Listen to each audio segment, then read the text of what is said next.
What's going on, apes? Today we're going to be taking a look at my second place deck profile from this past weekend's Peoria in-person regionals. I kind of took a little bit of a hiatus from making videos recently. I've been focusing a lot more on playtesting and playing this game a lot more competitively because I've been having a lot of fun with it. It did kind of pay off. I started playing Gecko at the beginning of OP6. I played the Toronto regionals and I lost in the finals, finishing third place. And then I went to Virginia, I think the week or 2 weeks after that one. And I went X1, but I bubbled out of top 8. And then this past weekend, obviously, I came second place at Peoria. It was a great event. All three events were pretty good. I think I performed really well at them, obviously going X1 at all three. So I feel like doing more of an in-depth guide to the deck rather than a deck profile, because that's what I really feel like deck profiles are lacking. Usually it's just, this is what I played, these were my matchups, this is what I like, this is what I don't like. We're just kind of going to go in depth on specific matchups, what you want to mulligan for, how you want to play your turns, stuff like that. So just a little bit of a deeper guide for this one. So I hope you guys like it. We can just get right into it here. So this is what I played. It's pretty standard. I'm not going to spend too much time on the deck list. I'm just going to talk about numbers and cards that I don't like versus cards that I really do like. So the first thing that I want to talk about is brand new. I see a lot of people are cutting brand new now, down to 2 or 3. Personally, I play the deck very value heavy, so I really like brand new, I really like Borso, and I really like, obviously, the 8-drop Gecko. And I always opt to go second unless I'm playing against Katakuri. That's the only matchup that I want to go first. So I find this deck is a very heavy value deck. If you can get value out of your cards, which you can for almost every single card that you play, it's really how you win your matchups. So for example, my first Gecko, I'll always obviously try to have more than one Gecko, and assuming that I do and I'm going second, my first Gecko is always going to be Borsalino and brand new, because Sakazuki is really the only matchup that can remove the Borso. So against the Mirror, against Katakuri, against Reiju, whatever it is, it's almost always Borso brand new. And then if I don't have a second Gecko in hand, but I have a Hogback and a Sindri engrave, a lot of the time I'll play Hogback Sindri, use Sindri first, mill 5, and hopefully I can mill a Gecko in that. Depending on how many cards obviously are left in my deck is when I'll make that play. If I have a like 19 or 20 cards engrave already, no Geckos, the odds of you hitting one in the next 5 cards is significantly higher, so that play is a lot more viable. So just stuff like that, but we'll talk about that more, the value aspect of it.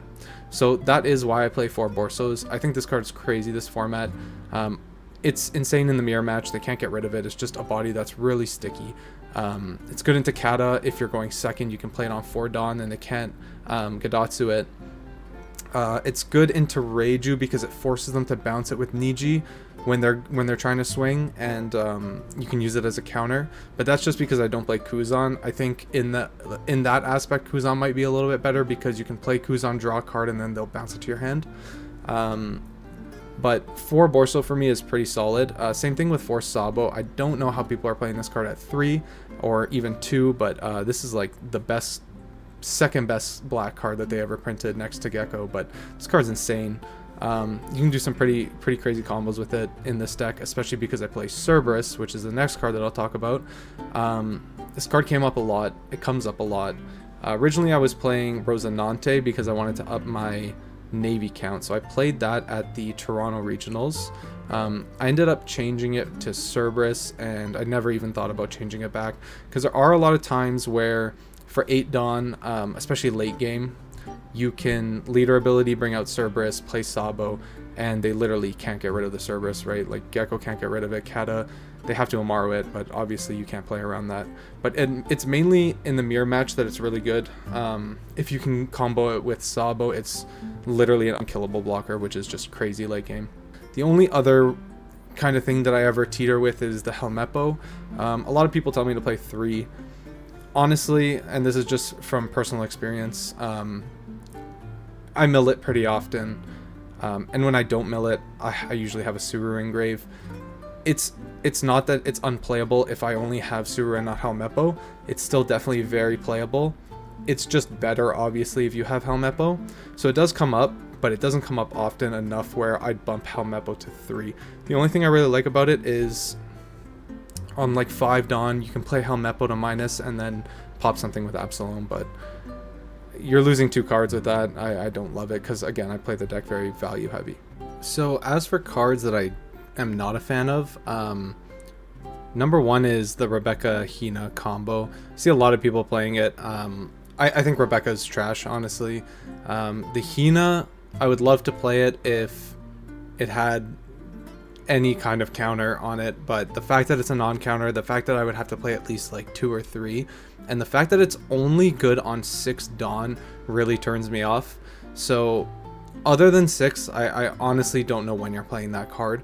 It is very good on 6, don't get me wrong. Like, if you can play Hina, leader ability, Absalom, pop, and have 2 5k bodies on board, that's like crazy. But after that, you're never playing it because you're always playing Gecko over it.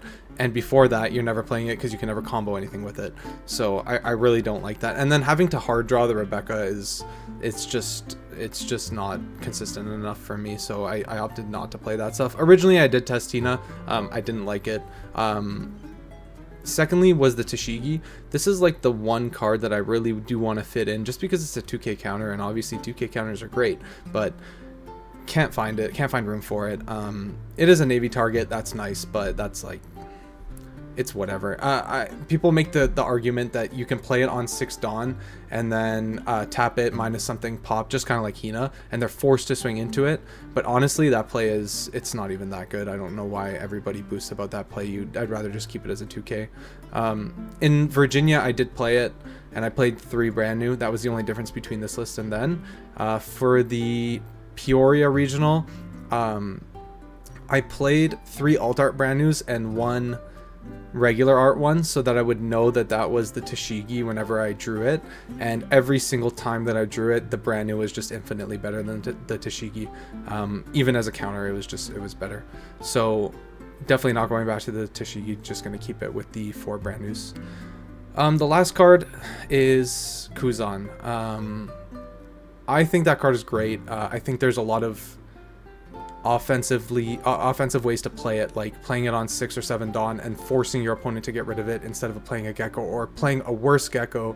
Like if you play it on 7 and leader ability, they're forced to go like Gecko, Suru, Absalom, pop it. I think that's a really great use of that card. It's just the fact that, again, it's a non-counter that really kind of isn't necessary in the deck. I cut it early in the format and I never felt like I needed it. A lot of people make the argument, oh, but it's so good against Katakuri. It is good against Katakuri, but you beat that matchup anyway. You really don't need it in the deck. It's not necessary. So personally, again, this is all semantics. I think if you play the card, you'll still have success with the deck if you're good with the deck. But personally, I just cut it for now. I don't like the card right now, but I would love to fit it in somehow. If I could play 42 cards, maybe I would play 2 Kuzans, but I can find space for 1 if I cut maybe the Cerberus, but I don't want to cut the Cerberus, and I also don't want to play 1 Kuzan. I would have to play 2, so that's why I'm not playing that. So we can just go ahead and talk about some matchups now. So I'm gonna go to well, first we'll talk about Katakuri first because it's kind of the easiest one, and it's one of those matchups where I was really lost in the beginning when I first started playing the deck, but once I just knew what I should be doing, the matchup just became infinitely easier. So you want to go first. I think that's pretty clear. You want to play Sindri on 1 if you have Sindri. These are the cards that you want to mulligan for, right? So Sindri, excluding the Borsellino. I don't know why Lucci's in here. I don't want to mull for that. So it's Sindri, and then Borsellino if you're going second. If you're going first, you don't really need to see it. But Sindri, Absalom, Perona, Sabo, Gecko, and Ice Age. Most importantly are probably Perona, Sabo, and Ice Age, I would say. Your best play is like Sindri on 1, on 3 Dawn leader ability, Perona, make them discard a card, swing at them, and then on 5 you're always playing Sabo. It's just like, it's crazy when you play Sabo on 5, because their 6 Dawn play at best really becomes Dawn leader swing 7, which you're gonna block with Sabo 2k, and then play a Gadatsu and pop nothing, right? Like forcing them to play a Gadatsu that gets no value, just auto wins you that matchup. And then you want the Ice Age for the first 7-drop mom that they use. That's why I really want to see Ice Age on my opening hand. I really want to get rid of that first 7 mom, because you don't want to take a lot of damage in this matchup. Every single time they swing 5 or 6, you want to counter out of it if you can. But you're taking the 7s unless you have a blocker and you can block 2k and make sure that they're not going to swing at something else at your blocker. That's like the most important thing, is just keeping yourself healthy. A lot of the times in this game, everybody says, you know, the first life is always free. But in this category matchup, I really don't think that the first life is free. I think you should be countering if you can, especially if they're swinging like 5 and playing a 4-drop, which they probably shouldn't be doing on 4 Dawn. But sometimes that might be the only play that they have. So any 5 or 6k swing that you can counter, I would counter early game. And then with the big mom, I almost always find myself trashing my life, because I'm always at like 4 life whenever they summon 7-drop, because I'm countering so aggressively. And then you get put in the spot a lot where you just kind of have to go for game. But by that time, you should be able to math them out where they only have like 3 cards in hand and 2 life, and you have 4 or 5 attacks. So this matchup is pretty straightforward. The only time it gets confusing is when you're going second. You kind of open awkwardly, but if you can play Borso on 4, it's good if you milled something early. If you played a Sindri or a brand new, it's kind of safe to play a Borsa, and then when they Gadatsu on 5, they can't pop anything because you have Borsalino. But other than that, the only other card I didn't talk about is the Absalom. Obviously, you want the Absalom so you can pop their stuff. If you have a Great Eruption or double Ice Age, whatever it is, popping their... I always pop everything as soon as I can. Excluding maybe Gadatsu if I only have 1 Ice Age in hand. I save that for the 7-drop Big Mom. But killing their units when they hit the board it's critical in this matchup, because you want to, again, preserve your life. I think that is really the way to win that matchup. So next here we'll talk about Gecko. We'll talk about the mirror match. This one's definitely a little bit tough, especially when you're first starting out with the deck, but these are the cards that I want to see. Borsalino, one of my 2 starters. Hogback is really critical, or Gecko, and then vice versa, because you always want to add back Gecko.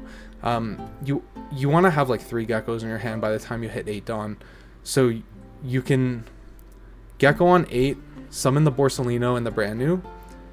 If they play a Gecko on 9, the best thing that they can do is just kill your Gecko, right? Because you have Borsalino, they can't Lucci Helmeppo combo you to kill the Borso. That's why I'm like such a big fan of summoning Borso on 8 with my Gecko. It's the same thing with Sakazuki. They can't play a Gecko and kill your Borsalino if you Borsalino Gecko on 8. So I think that card's really, really good. It's why I play it at 4, like I mentioned before. Absalom's really good in the mirror. If you have Great Eruption, you can just kind of get a lot of board pressure early.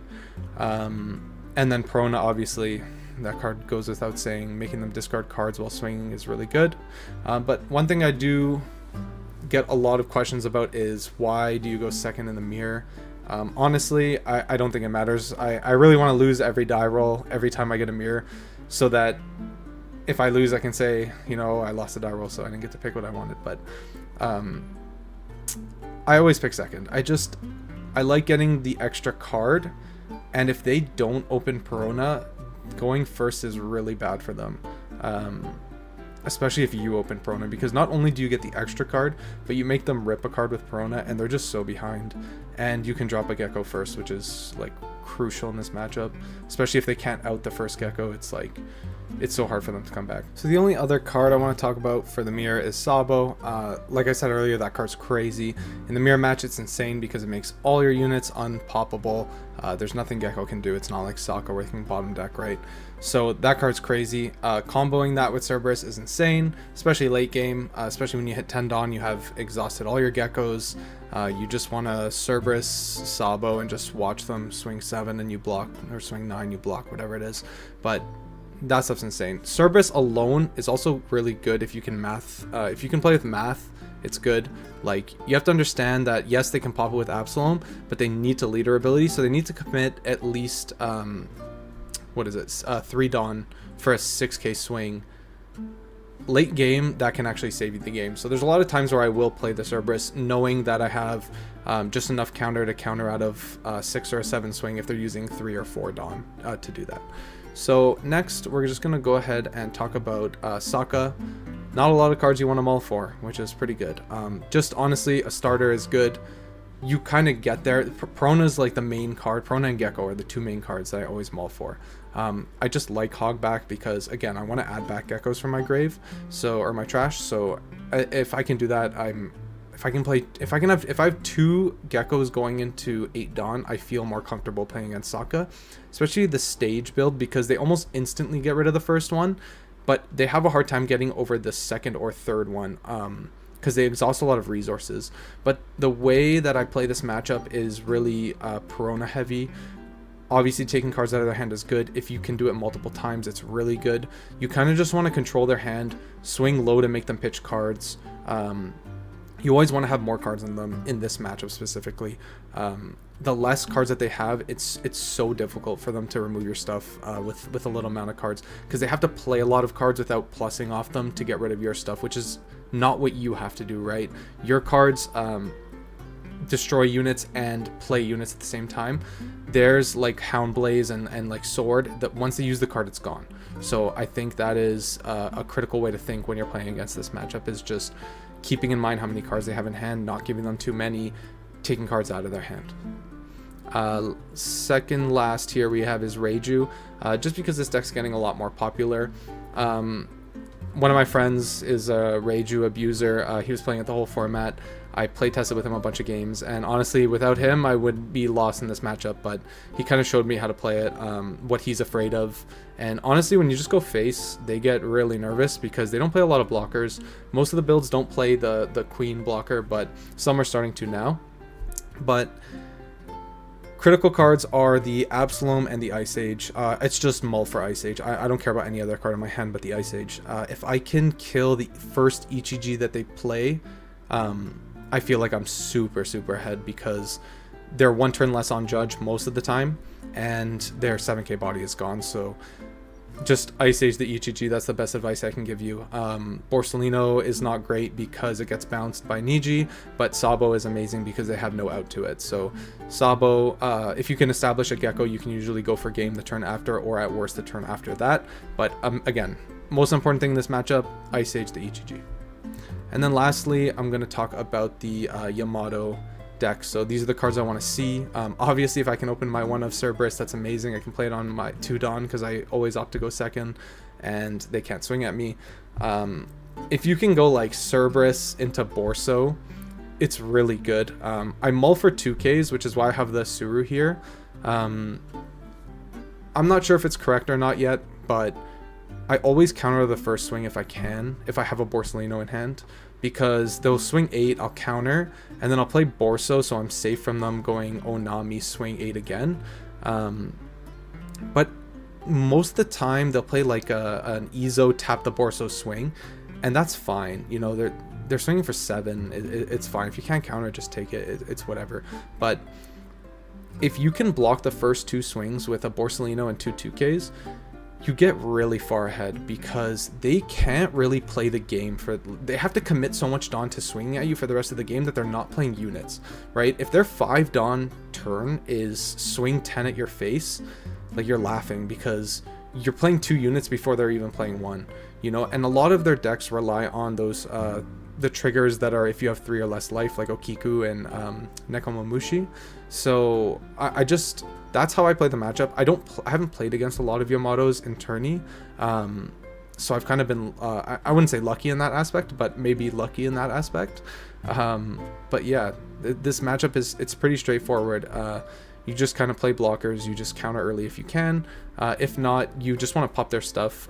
Great Eruption is good because you can kill all their shitter units, like if you have more than 3 life, you can kill the Okiku, you can kill the Neko, you can kill most of their stuff with it. But again, you want to Ice Age the Hody. It's pretty straightforward. But yeah, I think I'm gonna wrap up the video here, just because it got a lot longer than I planned on it being. I think I rambled a lot about random things that I like, which hopefully you guys learn from. But yeah, I'll end it here with I don't think I would change anything in my deck list, but again, I think it's fine to change things that aren't in the core of the deck, like the Cerberus, like the 3rd, 4th brand new. maybe not playing Borso at 4. There are things, like I mentioned earlier, that are just semantics. Like it's completely player preference dependent. It's, if you don't like Borso at 4, don't play Borso at 4. You can play Kuzan, you shouldn't play Tashigi, you can play Hina. Like, nobody's gonna flame you, right? If you play Rebecca, people will flame you, but just Hina, Tashigi, Kuzan, those are fine. But yeah, this list isn't changing for me. Maybe try it out, see if you guys like it, see what works for you. If you have any questions, feel free to comment in the video. I'll try to reply to as many as I can. And yeah, hopefully I can come out with a little bit more content, because I really do like making the informational videos rather than the deck profiles. Originally this channel started with, I'm gonna make content on helping people play the game, because I really like teaching people how to play the game. So hopefully a lot more content like this to come. If you haven't subscribed already, I would really appreciate it if you did. So thank you guys again. Hope you enjoyed the video.